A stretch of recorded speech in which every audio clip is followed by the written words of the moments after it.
It has now been more than 2 months since hundreds of IU grad student workers voted to leave the classroom and form a picket line at the IU Bloomington campus.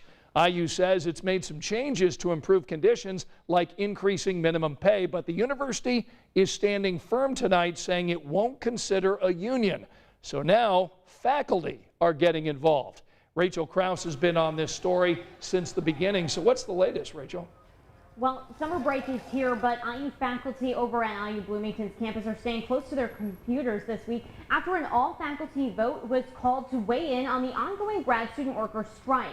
And tonight, the ballots are in. While the results aren't expected to be released until Monday morning, faculty say they're hopeful that regardless of this result, this brings IU's administration to the bargaining table. I want to be hopeful that it will persuade them, because I do think a win-win solution is possible.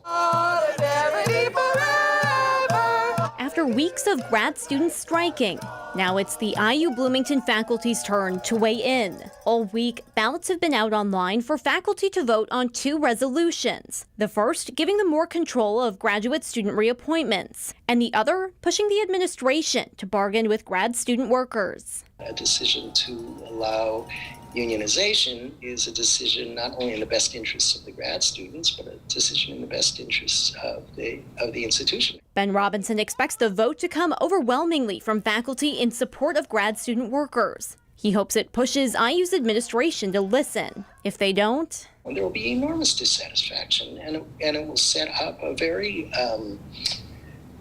a very concerning dynamic in which not only do graduate students feel their voice isn't being recognized by the senior administration, but where faculty feel their voice isn't being recognized. And while grad student workers voted to suspend the strike until the fall, their fight is far from over. And with the faculty now involved, they say they're watching closely to see if IU's administration is ready to blink. It's clear that people are not going to back down, and that we're going to continue to have strife on campus. And if the provost doesn't, or the current administration doesn't work towards that resolution, then they will rapidly lose the confidence of the faculty.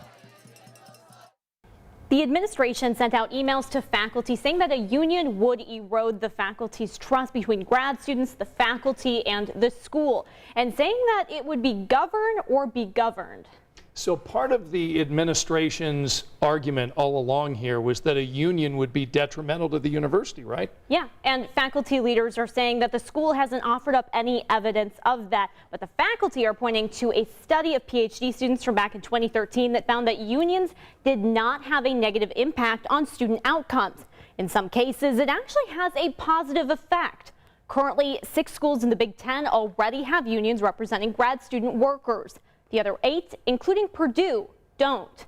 But of those 8 schools, every single one of them have seen past efforts from grad students to create a union. And some of those students are still pushing. So IU certainly isn't alone in this ongoing battle. Yeah, I know you've been doing a great job covering it. You'll be covering it moving forward. Rachel, thanks.